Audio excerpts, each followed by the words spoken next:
It is December 14th, 1799. George Washington has died. The news rang throughout the state of Virginia, and in the days after, the whole country.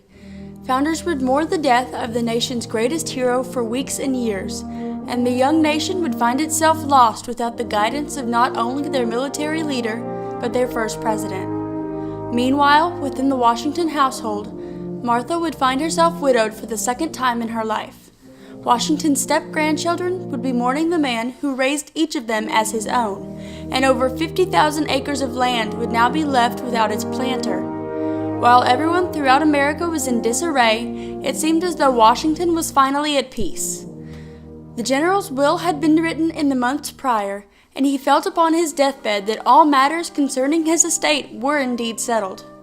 Washington had kept all of these matters confidential, and everyone was wondering what would become of the former president's property, including his slaves. What everyone would soon see was a side that only an intimate few would have recognized in him, and it would alter everyone's opinion of him for good.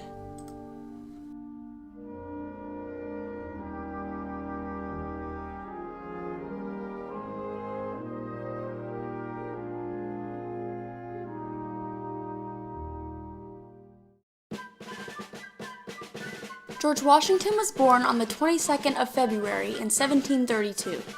His childhood was nothing of extravagance, though his father was wealthy. Not much is known about his childhood that can be verified, but most historians conclude that he had a typical childhood for a young colonial Virginian.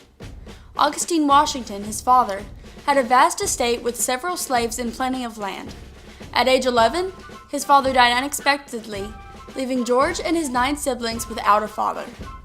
Most of his estate inherently went to George's older half-brothers, but even as young as he was, he inherited a small amount of property, including a few slaves.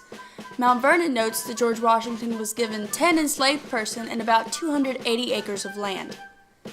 George Washington would grow quickly after his father's death, in more than just height. The 6'2" adolescent was maturing into an adult quickly, but not without help. Lawrence Washington, his older half-brother, was constantly teaching him, and he had taken him under his wing as a father figure. George spent more time at Mount Vernon with Lawrence than at the Ferry farm where he was raised. In 1753, George Washington's brother died after a long-fought battle with tuberculosis. George now had virtually nowhere to turn. However, things took an unexpected turn from there. Anne Washington remarried, and she let George manage the estate. Upon her death, George was granted the entire estate as his own, and the young Washington was busy tending to his reputation in the years that followed. He now had a plantation to manage, and he was serving as an officer for the Virginia militia. It would be during this time, 1758 specifically, when he would meet perhaps the most important person to him, Martha Dandridge Custis. The widowed mother quickly clicked with the colonel, and in less than a year they married on January 6, 1759. With their marriage came a dowry of about 84 enslaved people. Washington spent the following years, up until 1775, working to become a successful planter. As his landholdings grew, so did the count of those he enslaved. Reports vary concerning how he treated his enslaved persons. Some reports indicate that he was in fact harsh on slaves, more so than most in Virginia. Another account, however, implies that Washington was very lenient concerning how the slaves went about their business. Most historians are at a consensus that Washington did not attempt to control how the slaves lived their personal lives, and he actually allowed the slaves to do a practice called night walking. This meant that the enslaved people were allowed to roam to other plantations or even into town, so long as they were ready to work the next morning. Reports also verify that Washington rarely believed corporal punishment was necessary, but it was done when deemed appropriate. Nonetheless, Washington showed no sign of repentance for owning slaves. That is how it would have remained, too, if war had not struck the colonies in 1775. Washington found himself commanding a dysfunctional militia that could scarcely be called an army, all for the sake of liberty. It was during this time that the general would begin to question everything he had ever known, including slavery.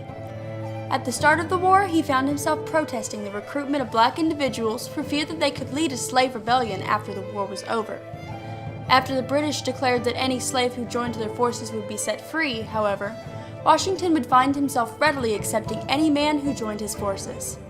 In fact, the general enlisted Prince Whipple, an enslaved man, as his bodyguard and gave him freedom in exchange for his services. As the fight for freedom continued, the general wondered more and more what freedom really was. After all, Thomas Jefferson proclaimed that all men are created equal. But if so, why were he and so many others still in possession of those enslaved? General Washington kept most of these thoughts private, but they are echoed in his increasing compassions for enslaved people. Take William Lee, commonly referred to as Billy. He served as the general's manservant even before the war. Washington valued Billy's service so much so that he was given somewhat special treatment from the general. He was allowed to keep the last name given to him by his former owner, and he was trusted with the general's secrets like none other. After the war, when an injury prevented him from continuing his position, Washington allowed him to remain a cobbler on the plantation and ensured that he was cared for. By all means, Washington was far from an abolitionist, but his positions did seem to be shifting. Famous poet Phillis Wheatley wrote a poem glorifying George Washington despite his positions on slavery, writing, "Proceed, great chief, with virtue on thy side, thy every action let the goddess guide. A crown, a mansion, and a throne that shine, with gold unfading, Washington be thine." The general gave her a dignified response, thanking her for her gracious letter and inviting her to dine with him if the opportunity ever arose. Soon enough, the war was at a close, and the general retired to Mount Vernon to continue his life as a planter. The unrest over slavery was still there, especially as the United States was trying to develop as a nation. He wanted no part in the formation of the government, and for a few years, often called the 5 good years, Washington stayed at home enjoying the comforts of Mount Vernon. It would be during this time that Washington would make a pledge. "I never mean to possess another slave by means of purchase," he declared, "it being among my first wishes to see some plan adopted by the legislature by which slavery in the country may be abolished by slow, sure, and imperceptible degrees." For the rest of his life, that would be his intent. He said nothing of it publicly for fear of stirring and upsetting those adamant to keep slaves, and he ensured that slavery was protected until 1808 to keep the economy functional. Mount Vernon's research historian, Mary Thompson, said that politically, Washington hoped that the Virginia legislature would set up a plan to gradually free the slaves within the state, much as legislatures in New York, New Jersey, and Pennsylvania were doing. It cannot be ignored that he still kept enslaved people.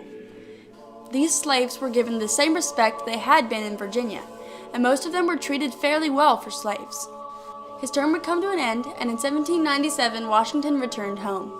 He would live for only 2 years, avoiding the spotlight when at all possible. In 1799, he would catch an infection commonly called quinsy. He wouldn't pull through, and on the 14th of December, he passed away. In his will, people finally got to see the abolitionist side of the first president. He freed those he had for so long enslaved upon his wife's death, giving 124 people their freedom. Martha freed them in 1801, but she did not share her husband's sympathies. Nonetheless, these people were free. Some of their stories would be followed, but many of them were lost to history as they faded into the background.